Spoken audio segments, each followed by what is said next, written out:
Hello সবাইকে, আমি Ahana. Welcome back to my channel dream লাভ।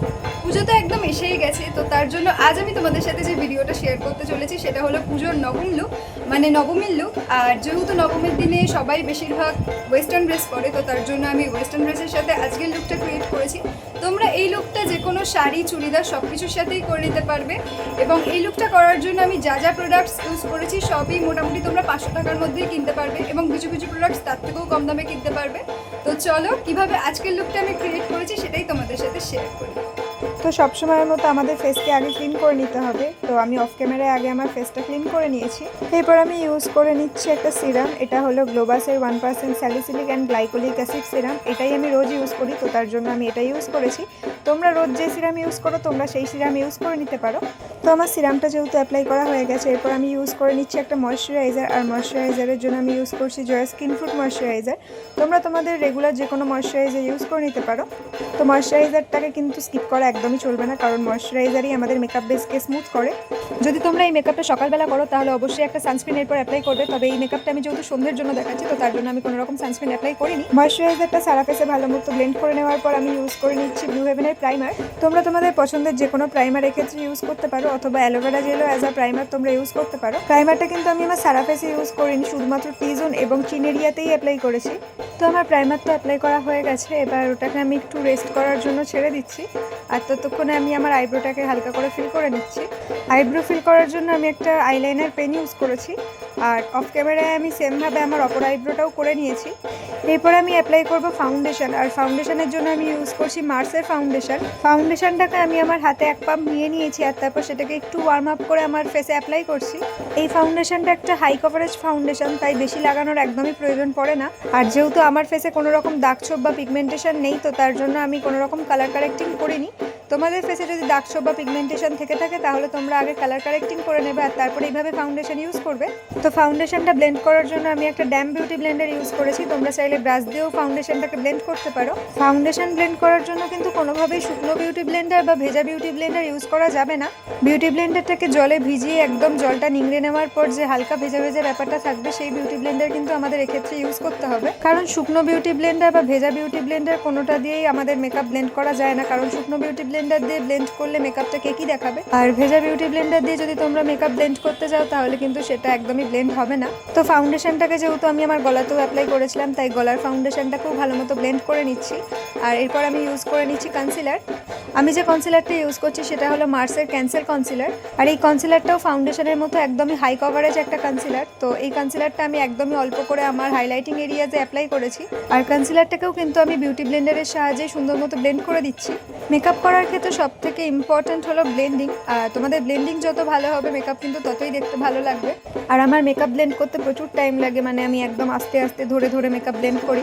তোমরা চাইলে এক্ষেত্রে বিউটি ব্লেন্ডারের বদলে ব্রাশও ইউজ করতে পারো। তবে আমি দুর্গাপূজায় খুব একটা বেশি সাজি না, কারণ আমাদের চন্দননগরে যেহেতু জগদ্ধাত্রী পুজোটাই বেশি আনন্দের, তাই সব সাজ তখনকার জন্যই তোলা থাকে। এমনকি আমার যত ভালো ভালো জামা হয় সব ভালো ভালো জামাগুলোও কিন্তু জগদ্ধাত্রী পুজোর জন্যই তোলা থাকে। আর নর্মাল জামাগুলো আমি দুর্গাপুজোয় পরি। তো যাই হোক, বক বক করতে করতে আমার কনসিলার ব্লেন্ড করা হয়ে গেছে। এরপর আমি অ্যাপ্লাই করে নিচ্ছি ক্রিম ব্লাশ। আর ক্রিম ব্লাশের জন্য আমি ইউজ করছি মার্সের এই লিপ প্যালেট থেকে একটা পিঙ্ক কালারের শেড।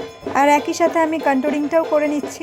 তোমরা যদি কন্ট্যুরিং করা খুব একটা পছন্দ না করো তাহলে এক্ষেত্রে এই স্টেপটা বাদ দিতে পারো। এরপর আমি ব্লাশটাকে এবং ক্রিম কন্ট্যুরটাকে ব্লেন্ডারটার সাহায্যেই ব্লেন্ড করে নিচ্ছি। আর তোমরা দেখতেই পাচ্ছ আমি ব্লাশটাকে এবং কন্ট্যুরটাকে কিন্তু একসাথেই ব্লেন্ড করছি, মানে আলাদা আলাদা কিন্তু ব্লেন্ড করিনি। ব্লেন্ডিংয়ের সময় আমাদের এটা খেয়াল রাখতে হবে যাতে ক্রিম কন্ট্যুরের কোনো হার্শ লাইন যেন না বোঝা যায়। হার্শ লাইন বোঝা গেলে সেটা দেখতে খুব একটা ভালো লাগে না। তো যেহেতু আমার কপালটা অনেকটা উঁচু, তো তার জন্য আমি কপালেও কন্ট্যুরিং করেছি। আর কপালে কন্ট্যুরিং করার সময় এটা খেয়াল রাখতে হবে যে কন্ট্যুরিংটা যেন চুলের দিকে টেনে টেনে করা হয়। যাই হোক, এরপর আমি আমার নোজ কন্ট্যুরিং করে নিচ্ছি। এইবার মোটামুটি আমার বেস মেকআপ কমপ্লিট। এবার বেস মেকআপটাকে আমি সেট করার জন্য একটা কম্প্যাক্ট ইউজ করছি।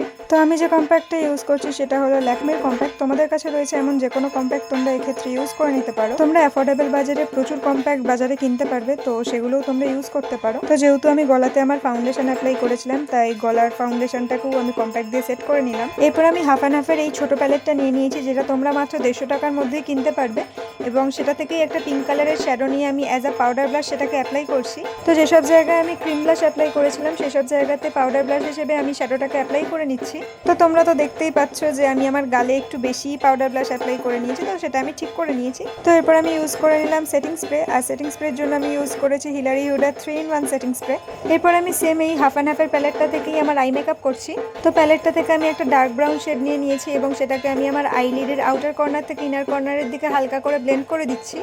সেমভাবে আমি আমার অপর চোখেও করে নেব, তবে প্রত্যেকবারই শ্যাডো অ্যাপ্লাই করার আগে আমাদের সেটাকে ভালো মতো ঝেড়ে নিতে হবে যাতে এক্সট্রা কোনো প্রোডাক্ট ব্রাশে না লেগে থাকে। তো এরপর আমি আমার আইলিডের ওপরের পার্টটাকে হালকা করে ব্লেন্ড করার জন্য একটা ট্রানজিশন শেড নিয়েছি, একটা হালকা ব্রাউন শেড। তো সেই শেডটা দিয়ে আমি আগের ডার্ক ব্রাউন শেডটাকে হালকা করে ব্লেন্ড করে দিচ্ছি। এরপর আমি সেম ফার্স্টের ডার্ক ব্রাউন শেডটাকে আমার লোয়ার ল্যাশ লাইনে অ্যাপ্লাই করে নিচ্ছি। আর প্রত্যেকবারই কোনো পাউডার প্রোডাক্ট অ্যাপ্লাই করার আগে সবসময় সেটাকে ভালো মতো ঝেড়ে নিতে হবে, কারণ এক্সট্রা প্রোডাক্ট অ্যাপ্লাই করলে মেকআপটা প্যাচি হয়ে যেতে পারে।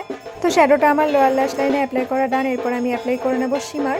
আর তোমরা তো দেখতেই পাচ্ছ আমি একটা খুব বিউটিফুল শিমার শেড নিয়ে নিয়েছি এবং সেটা আমার আইলিডে অ্যাপ্লাই করে নিচ্ছি। এই ছোট্ট প্যালেটটাতে কয়েকটা বিউটিফুল শিমার শেড রয়েছে যেগুলো খুবই পিগমেন্টেড। তো আমি অফ ক্যামেরায় অপর চোখে শিমারটা অ্যাপ্লাই করে নিয়েছি। আর এরপর আমি ইউজ করে নিচ্ছি একটা ব্লু কাজল। আমি যে ব্লু কালারের কাজলটা অ্যাপ্লাই করছি সেটা হলো ব্লু হেভেনের। এই কাজলটা একদমই স্মাচ প্রুফ আর ওয়াটারপ্রুফ একটা কাজল। কাজলটাকে আমি আইলাইনারের মতো করে অ্যাপ্লাই করে নিয়েছি। তো সেমভাবে আমি অপর চোখটাও করে নিয়েছি। আর এরপর আমি অ্যাপ্লাই করে নিচ্ছি মাস্কারা। তো মাস্কারার জন্য আমি ইউজ করছি মার্সের ডাবল ট্রাবল মাস্কারা। আর এই মাস্কারাটা কিন্তু খুবই ভালো একটা মাস্কারা। এই মাস্কারাটা অ্যাপ্লাই করার পর আলাদা করে কোনো রকম ফলস ল্যাশ লাগানোর প্রয়োজন পড়ে না, তবে তোমরা যদি চাও তোমরা ফলস ল্যাশ লাগাতে পারো। এরপর আমি এই প্যালেটটা থেকে হাইলাইটার অ্যাপ্লাই করছি। মানে এই প্যালেটের সীমার শেডগুলো এতই ভালো যে আমি এইগুলো দিয়েই হাইলাইটার অ্যাপ্লাই করি। And this palette is from Meesho. তোমরা চাইলে মিশো থেকে এই প্যালেটটা পারচেস করতে পারো এবং মাত্র 100 থেকে 150 টাকার মধ্যে এই প্যালেটটা কিন্তু খুবই ভালো একটা প্যালেট। আর তোমরা যারা রেগুলার আমার ভিডিও দেখো তারা তো জানোই যে বেশিরভাগ ভিডিওতেই আমি এই প্যালেটটাই ইউজ করি। তো যাই হোক, যেহেতু আমি হাইলাইটারটা একটু বেশি লাগাতে পছন্দ করি তাই আমি একটু বেশি বেশি করে অ্যাপ্লাই করেছি। তোমরা তোমাদের পছন্দ মতো অ্যাপ্লাই করে নেবে। তো এই তো আমার হাইলাইটার লাগানোর ডান। এরপর আমি অ্যাপ্লাই করে নেব লিপস্টিক। তো লিপস্টিকের জন্য আমি মার্সের সেম লিপ প্যালেটটা ইউজ করছি যেটা আমি ব্লাশের জন্য ইউজ করেছিলাম। তো লিপ প্যালেটটা থেকে আমি একটা রেডিশ ব্রাউন কালারের শেড অ্যাপ্লাই করছি আমার লিপসে। আর লিপস্টিক অ্যাপ্লাই করা কিন্তু অনেক ধৈর্যের কাজ, মানে অনেক ধৈর্য ধরে আমাদেরকে লিপস্টিক অ্যাপ্লাই করতে হয়। আর মার্সের এই লিপ প্যালেটের লিপ শেডগুলো কিন্তু হলো সেমি ম্যাট। তোমরা যারা লিকুইড লিপস্টিক লাগাতে পছন্দ করো না তোমরা এই লিপ প্যালেটটা পারচেস করতে পারো, কারণ এই লিপ প্যালেটে যে কটা শেড রয়েছে সে কটা শেডই কিন্তু খুব সুন্দর। তো এই তো আমার লিপস্টিক অ্যাপ্লাই করা ডান। আর এটা হলো আমার ফাইনাল লুক। আমি অফ ক্যামেরায় শুধু আমার ইনার কর্নারটাকে একটু ড্র করেছি, তোমরা চাইলে সেটা করতেও পারো আবার নাও করতে পারো। তো যাই হোক, আজকের ভিডিওটা এতটুকুই। যদি ভিডিওটা তোমাদের একটু ভালো লেগে থাকে আর হেল্পফুল মনে হয় তাহলে ভিডিওটাতে অবশ্যই একটা লাইক করে দিও। কমেন্ট করে জানাতে পারো ভিডিওটা তোমাদের কেমন লাগলো। আর আমার চ্যানেলটাকে সাবস্ক্রাইব করে রেখো এরকম নতুন নতুন আরও ভিডিও দেখার জন্য। বাই।